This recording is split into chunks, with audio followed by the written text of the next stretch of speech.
Asyang gana gana sanakya chaksurun militam yana tashmai Sri Gurave Namaha. Sri Chaitanya Manobishtam Stapitam Yana Bhutare Swayam Rupa Karamayam Darati Swapanadikam.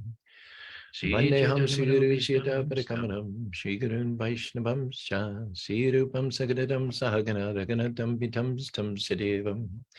Sadvaitam Savadutam Parijana Saitam Krishna Chaitanya Devam Sri Radha Krishna Padan Sahagana Lalita Shivishakan Vitam Stam.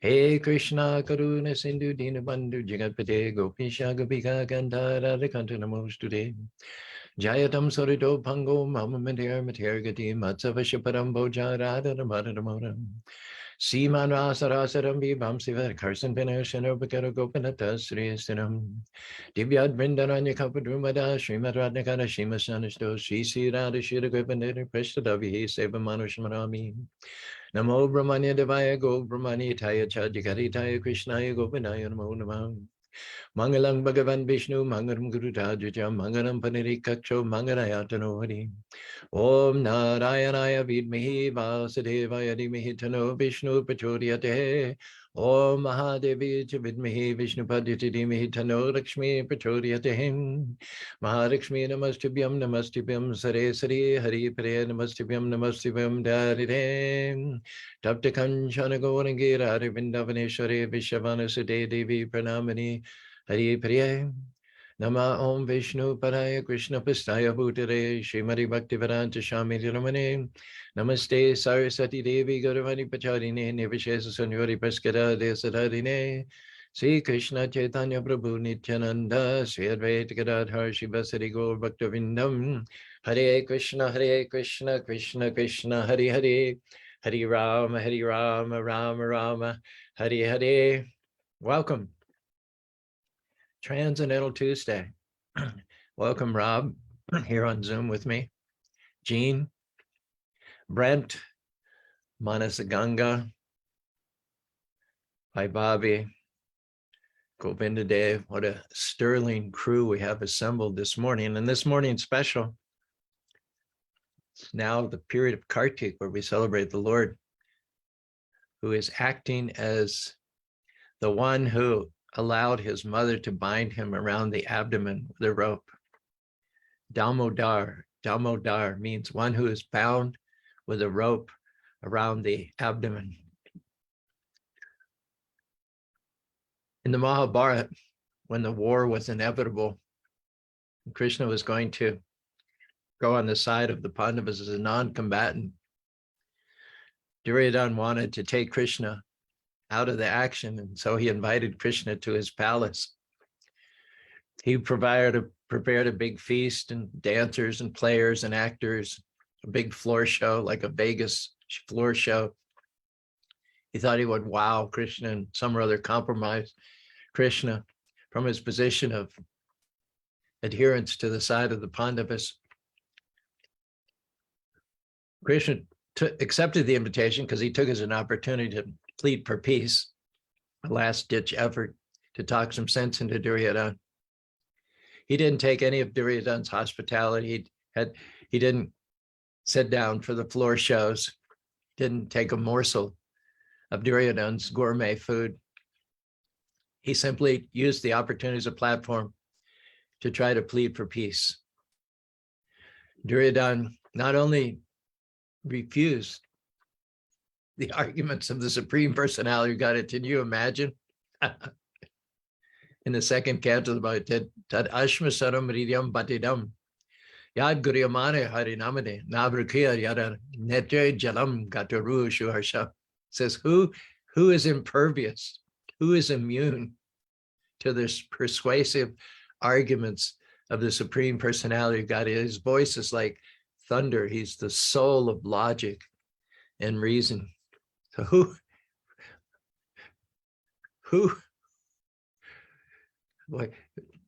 whose heart does that kind of a message bounce off of? Not find any welcome, hospitality. Tadashma saram maridyam bhatyam. Only that heart which is steel frame will not accept the messages of the Supreme Personality of God. Now, having a steel framed heart Not only did Duryodhana reject Krishna's pleas for peace, but he had his cohorts out on the wings ready that when Duryodhana would give a signal, they would run into the hall with all kinds of chains and ropes, and they would tie up Krishna. They would bind up Krishna, and then we'd keep Krishna tied up in a closet somewhere until the war was over. This was Duryodhana's master plan. So all the hundreds of powerful warriors rushed in with materials to bind Krishna. Krishna got bigger and bigger, bigger, bigger, and bigger, and bigger, and bigger, and bigger. And all the so-called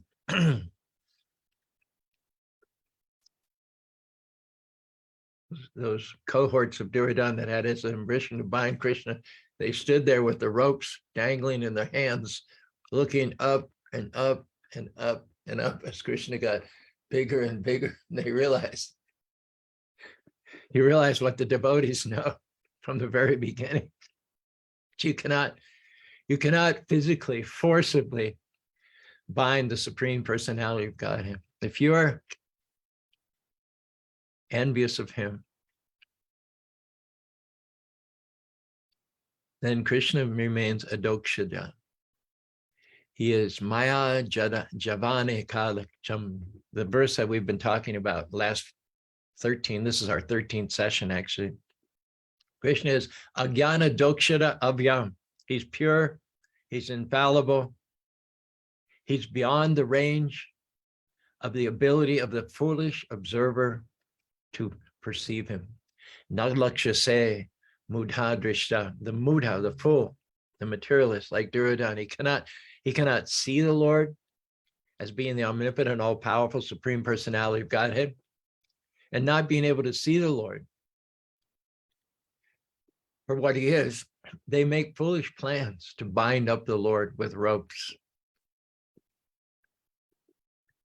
And the Lord always foils them. The Lord always remains beyond the ability of the living being to measure him or to bind him up. And so the so-called captors of Krishna stood mute, dumb, with their getting cricks in their necks, looking at this universal form of Krishna that had gotten bigger than a mountain.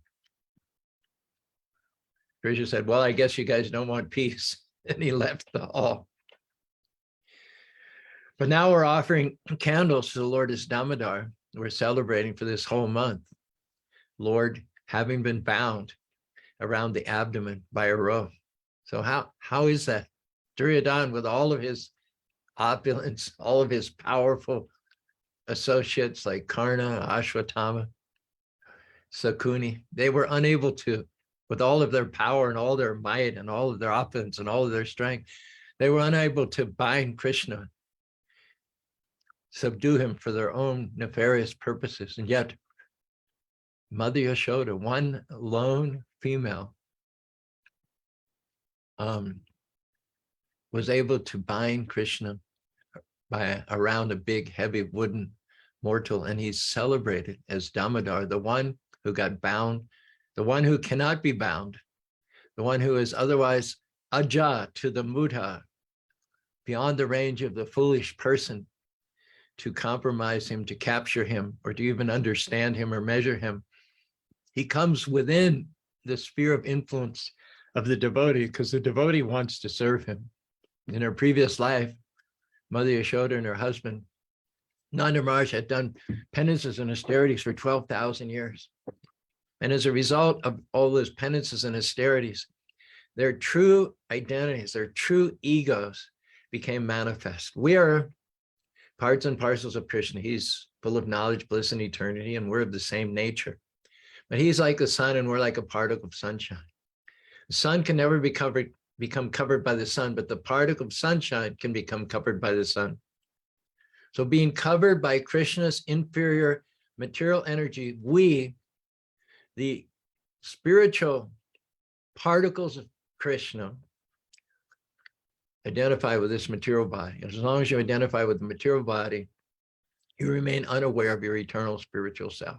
You can't identify with the material body and at the same time be aware of yourself as an individual living entity. It's either one or the other. You can't do both. So being captured within this material energy and identifying with the material energy, we don't know who we are. Falsely, we think we're white or black or Latino, Asian, Chinese, European. Falsely, we identify with whatever it is we believe in terms of an absolute truth or meaning of life.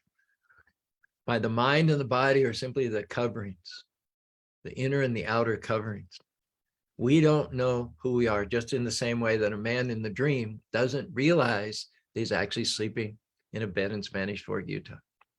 But what happened in the case of Mother Yashoda and Nanda Maharaj, Prishni and Sutapa in their previous life, they, through their austerity and through their devotional service, removed the cloud. The cloud dissipated. Ke charam kevala bhakta vasudeva agam dutani niharamiva bhaskara. By the execution of devotional service, gradually the cloud which separates us from Krishna, the cloud which covers us and conceals our real identity, it evaporates during the course of performing devotional service.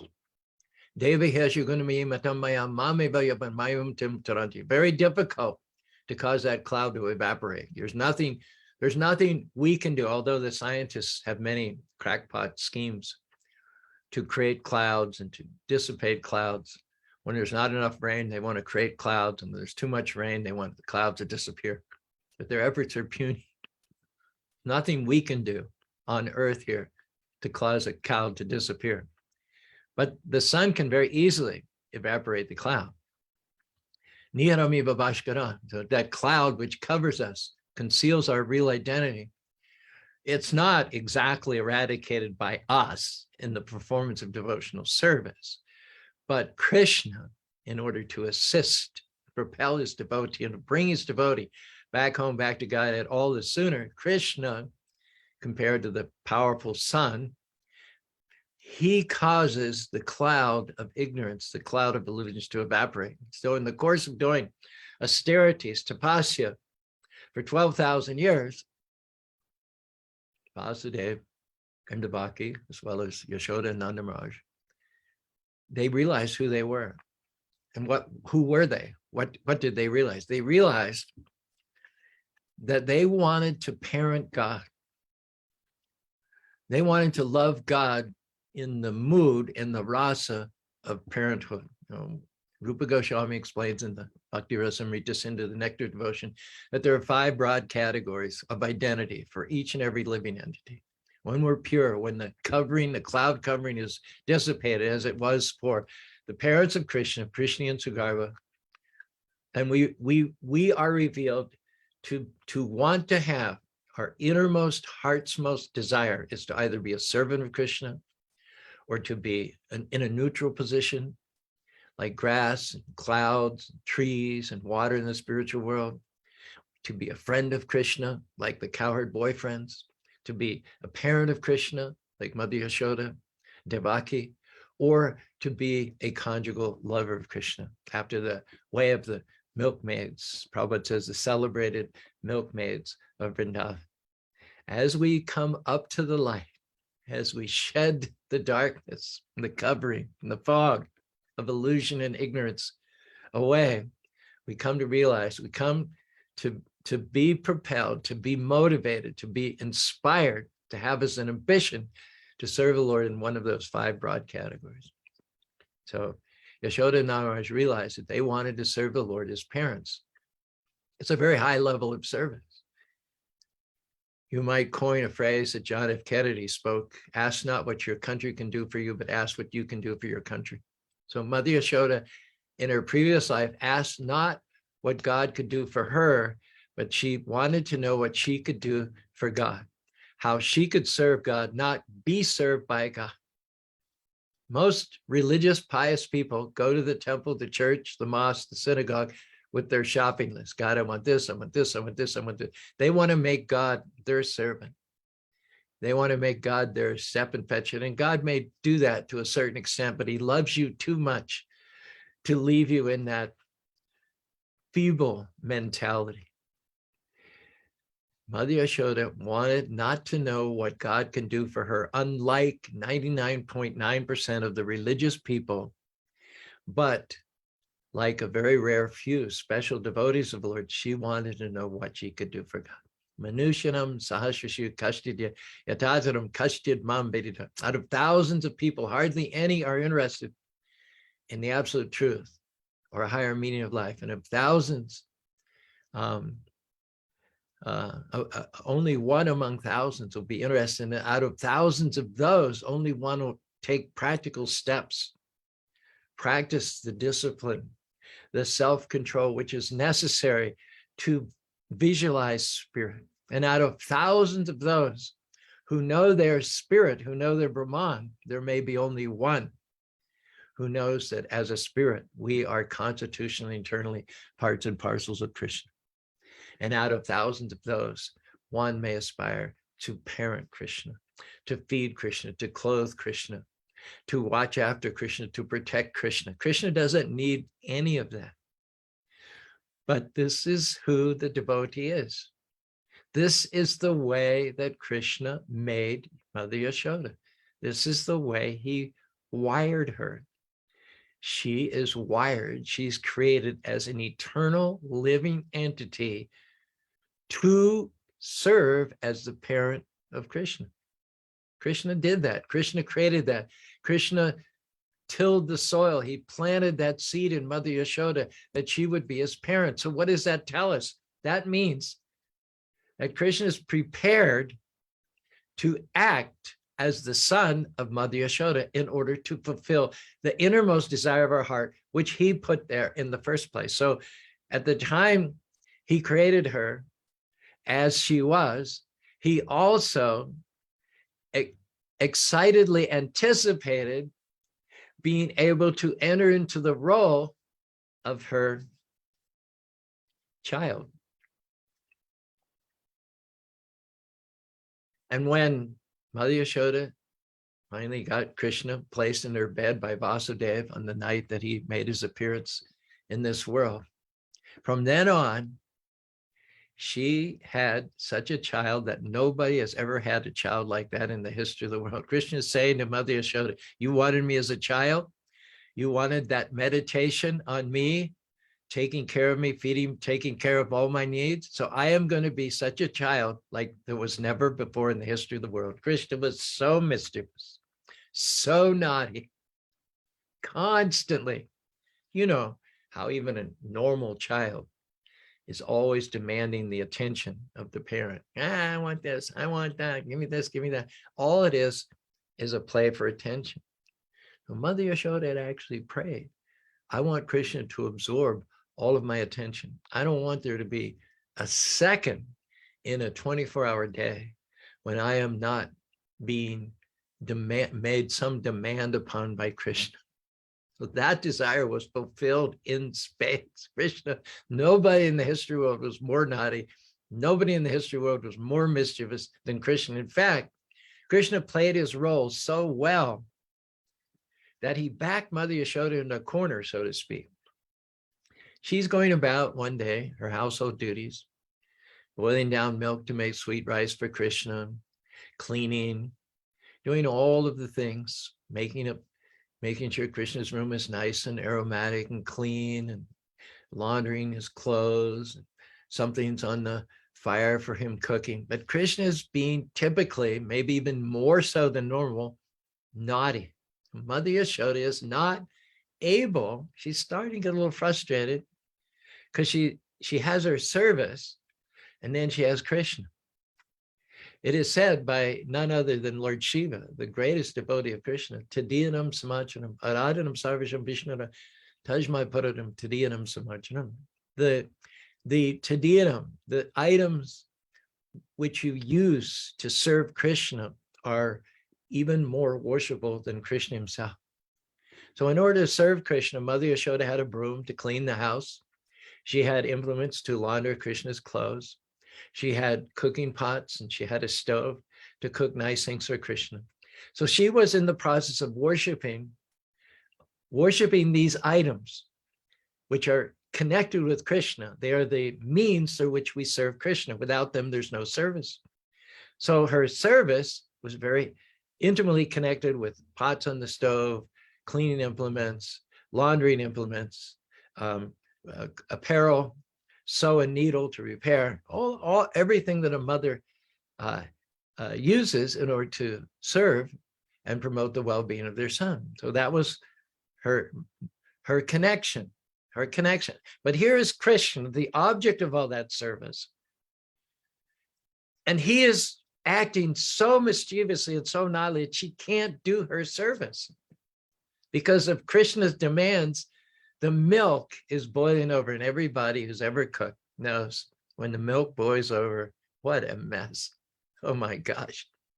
Even 5 seconds of the milk boiling over the pot is like a half an hour of scrubbing, getting onto all those little nooks and crannies, taking the whole stove plate out. I don't know what kind of a stove Mother Yashoda had, but when milk spills, you have to clean it up, because if you leave it sit there, it's gonna get really sour and make the whole kitchen smell bad.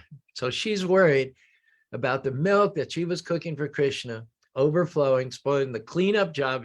And this is all being caused by Krishna. But Krishna has kind of backed her up into a corner here. She doesn't know whether to go left or right. Finally, she makes a hard decision. She says, Krishna, I need to do my service. I mean, you're my beloved child. It's true. But my dharma, my identity is as your mother. So I have to cook for you. I have to clean for you. I have to feed you. I have to dress you, no matter what. So I'm not even going to let you interrupt that service. So she makes the decision to neutralize Krishna, who's up to all kinds of mischief. She gets a piece of rope. She escorts Krishna to the nearest mortar. It's described as a wooden mortar, but I imagine it's very hard, heavy wood. In the Westerns that we all saw as kids, in the blacksmith shop, there was a big iron mortar. The blacksmith used to make horseshoes and make weapons. In the old days, they used to make swords by banging on the forge in the mortar. Now, this was a wooden mortar, but imagine it was no less heavy than the ones made of iron. Let's say 1,000 pounds. So she wanted to neutralize Krishna for a while so she could get back on top of her service. Clean the stove, start a new batch of milk. But when she tried to bind Krishna around this mortar, which she figured would keep him in one place for a while, the rope was 2 inches too short. She thought she'd gotten a long enough piece of rope. I mean, after all, Krishna's just a few months old. He's only got a little tiny abdomen. What's his waist size? Maybe 12, 14 inches around at most. So all you need is a rope this size. But when she brought the rope, it was 2 inches too short. So she went and got an additional piece of rope and she attached it. When I was in the Boy Scouts, the type of knot that I learned to make one rope attached to another was called a sheep bend. So let's imagine Mother Yashoda made a sheep bend and lengthened the rope. And then she went again to bind Krishna around the abdomen, and the rope was still 2 inches too short. She couldn't understand what was going on. She's already frustrated. She's always bewildered by Krishna keeping her from her service. She's a simple woman. All she wants to do is just make Krishna's lunch, get Krishna's codes ready for tomorrow, just simple things. And she needs to take Krishna out of the game for half an hour or so. So she's like, what's going on here? We've all been in this position also. You're frustrated. Something you've been trying to achieve eludes you. It's not happening the way you thought it would happen. You thought it would take a half an hour. 2 hours later, you're still fiddling with it. And you look up to the skies and you say, Krishna, why are you doing this to me?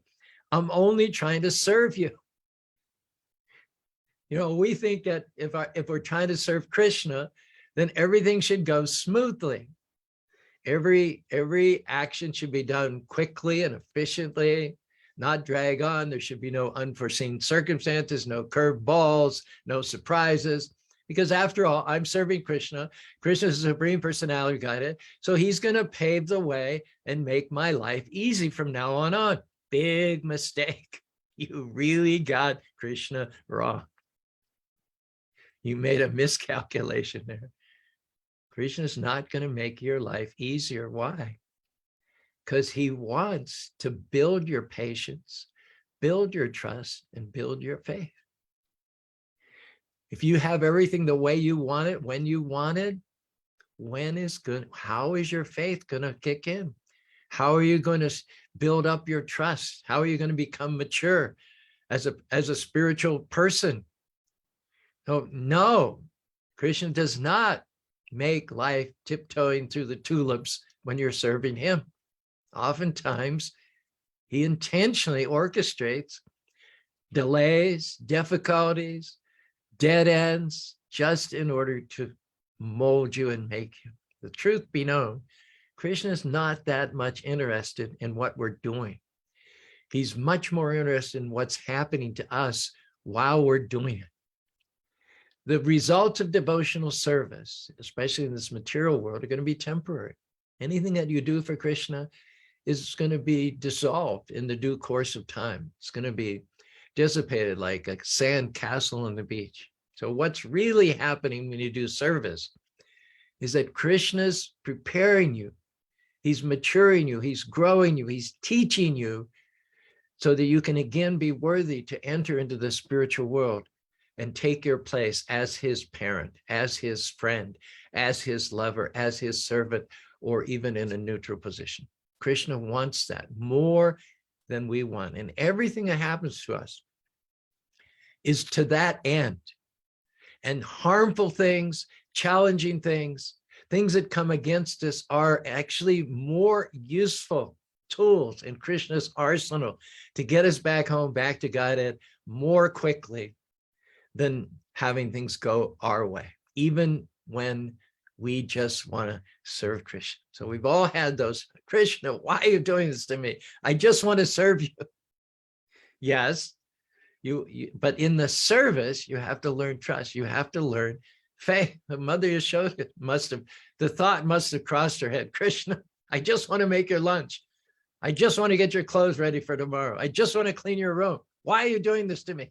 Why is this robe 2 inches too short? Then she's, go get another rope a third time. Then she ties another sheep bend. She's got 3 lengths of rope. Krishna's waist is what? 12, 14 inches. And still it's 2 inches too short. And Mother Yashoda is just getting, but it's all Krishna-centered. You'll know here that to be perfect in spiritual life doesn't mean to be without emotions. It doesn't mean to be perfect, to never have any sweat dot your brow, it doesn't mean not to be frustrated, doesn't mean not to be aggravated. It doesn't mean not to be, feel like you're boxed into a corner. Mother Yashoda felt all those emotions, but she's an icon. She's worshipable to us aspirant devotees because every emotion that she experiences, all the stress, all the frustration, all the aggravation is 100% permeated with love of Krishna. And we want to follow in her footsteps. We want to be just like her. Nanda Kima Karo Brahm Shreyame Yashoda Mahabhav Papo Yashastanamari in the 10th canto of the Srimad Bhagavatam. The question is asked, Nanda Kima Karo Brahma, who is this? Nanda Maharaj, who is this fellow? Krishna, the Supreme Personality of Godhead, brings him his slippers on his head. Nanda Maharaj says, Krishna, can you bring me my slippers? Krishna toddles over. He's barely able to walk. And he picks up Nanda Maharaj's slippers And he holds him on his head and he walks over and then he gives Nanda Maharaj a slip. Who is this Nanda Maharaj? The supreme personality of God is bringing you a slip. Yashoda Mahaba Papo Yashashtanamabri.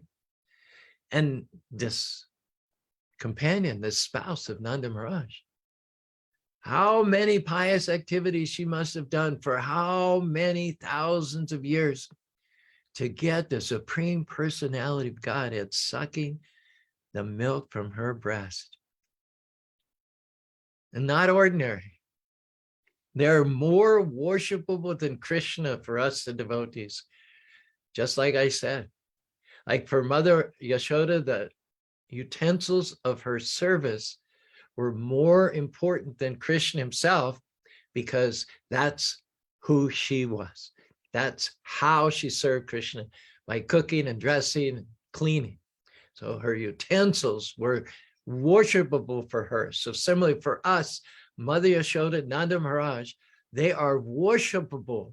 We focus more on them than Krishna because they teach us how to perform devotional service. And that devotional service is not without frustration, not without aggravation, not without difficulties, delays, and dead ends. But as long as we know that it's orchestrated by Krishna, it's not those things, those reverses, those challenges, those betrayals, whatever it is, they are not happening to us. They're happening for us.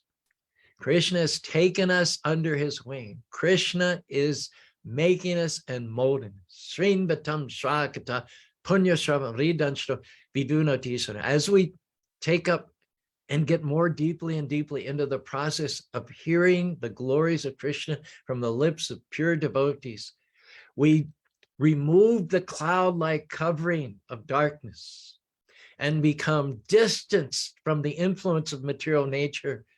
We cease to identify ourselves as these bodies, and we begin to understand that I'm spirit. And as we make more progress in devotional service under the tutelage of Krishna himself, the Jagat Guru, we come to realize, we come to hanker after serving Krishna either in Shanta, neutrality, Dasha, servitorship, Sakya, friendship, Vatsalya, parental, or Madhurya, conjugal love. And Mother Yashoda has arrived, and in the course of serving him, yes, there's frustration. Yes, there's aggravation, but that is who she is. She is the mother of Krishna, who has no mother, who has no father. Krishna is the mother, Krishna is the father. But what we see here is something extraordinary. In all of Judeo-Christian tradition, in all of Muslims, in all of Buddhism, in all, there is no inkling of Leela.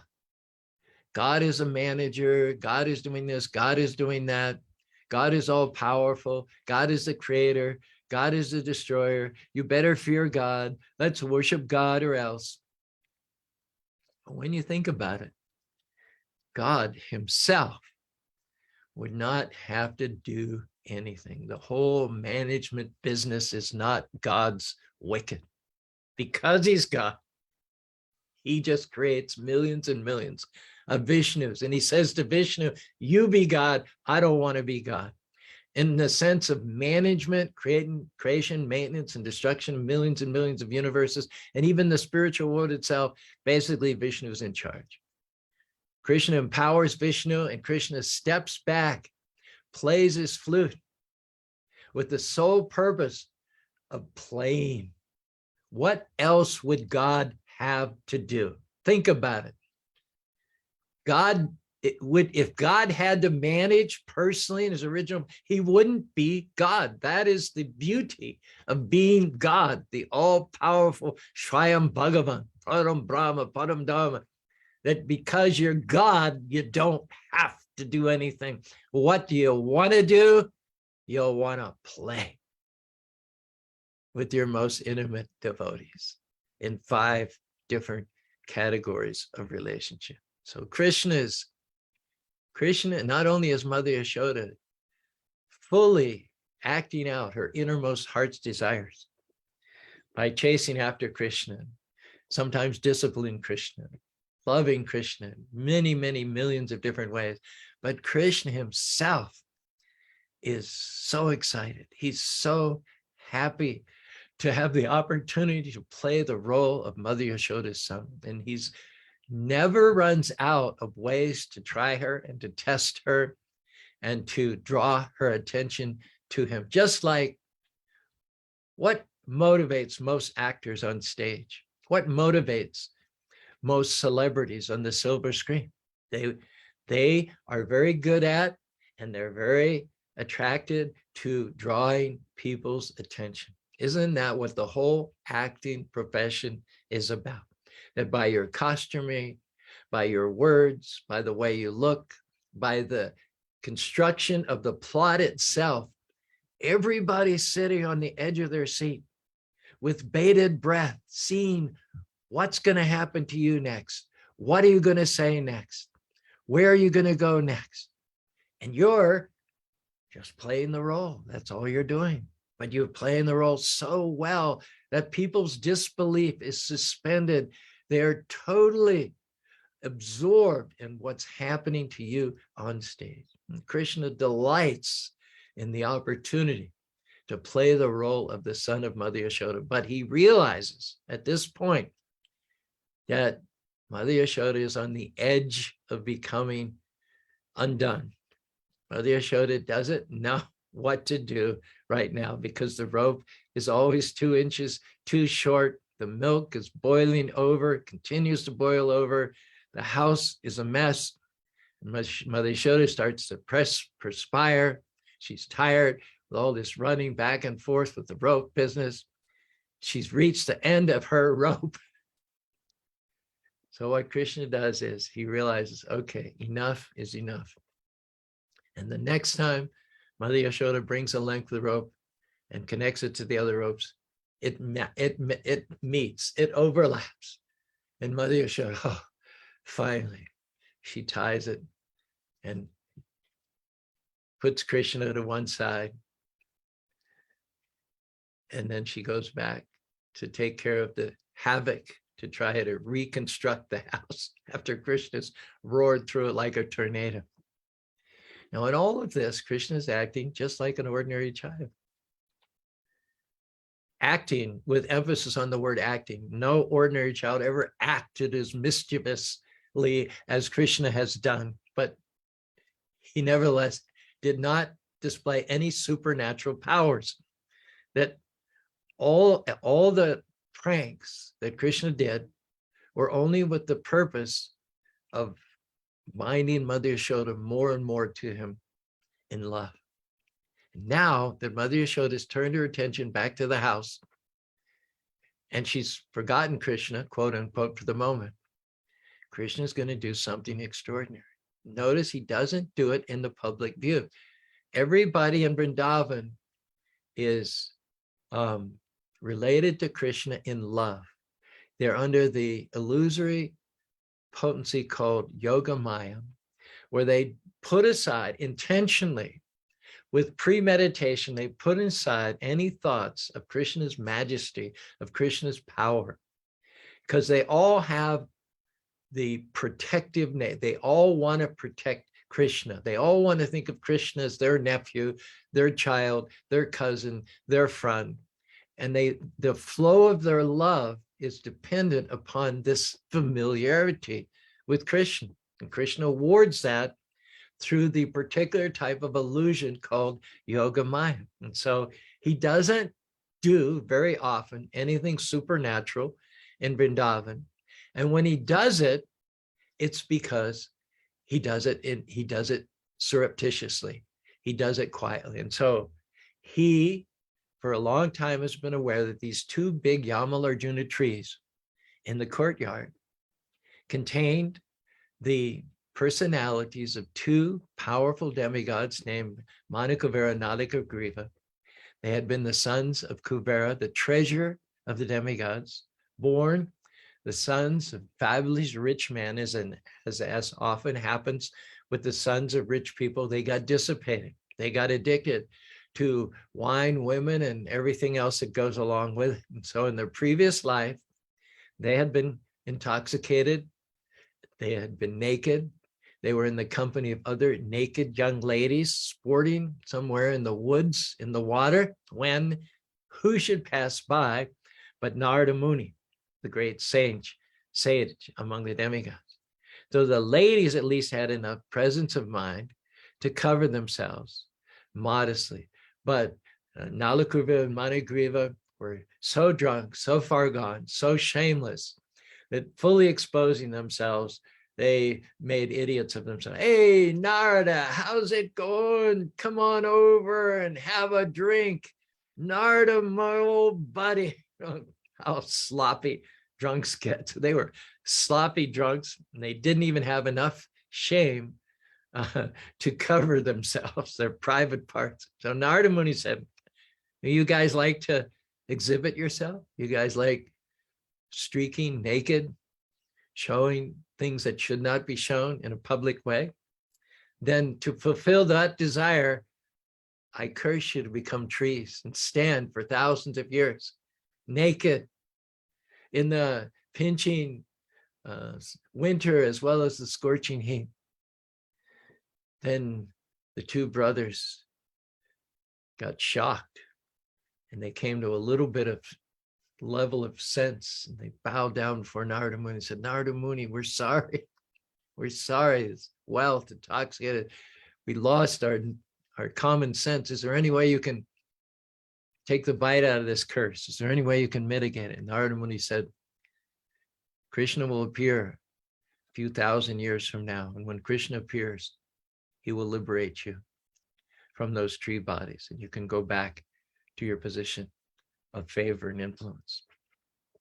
So Krishna knew that those trees contained the forms of these two personalities. As long as he was tied up to this very heavy mortar, he thought he would now liberate them. So he started crawling, unnoticed by Mother Yashoda on the other hand. He started crawling, a little boy crawling with this 1,000-pound mortar. And as little kids do, they don't have very good depth perception. They don't have much common sense. So he tried to crawl between the two trees, but the mortar, by now probably on its side, was too wide and it got stuck.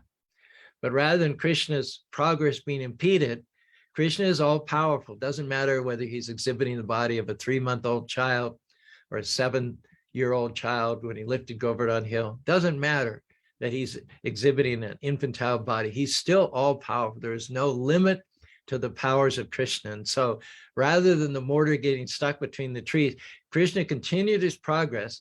And with the great cracking sound, those two trees were uprooted. They fell down. Out of those two trees appeared Nala, Kuvera, and Manigriva, like shining golden demigods. They offered their obeisances to Krishna.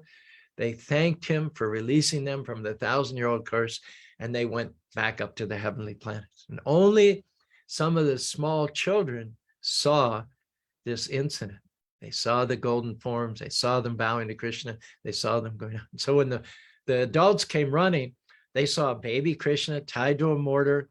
They saw these true trees on the ground, and they, not realizing that because of Yoga Maya, that Krishna is God, they started thanking God. Thank you, Vishnu. Thank you, Narayan, that these two trees, for some reason, they didn't think of what the reason that not one, but two trees, stout, strong trees like redwoods, all of a sudden, at the same time, decided to fall down with no wind, no lightning, no storm.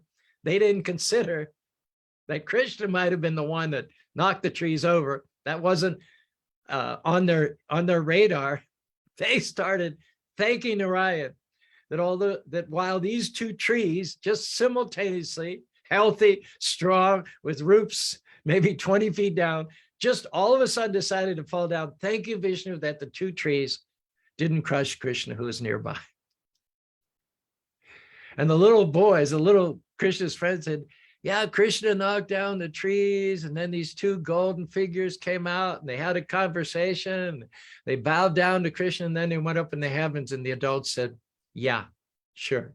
Yeah, it's good that you kids have an active imagination. Yeah, that means you're intelligent. Yeah, but that was a really good story you made, and they didn't believe a word of it.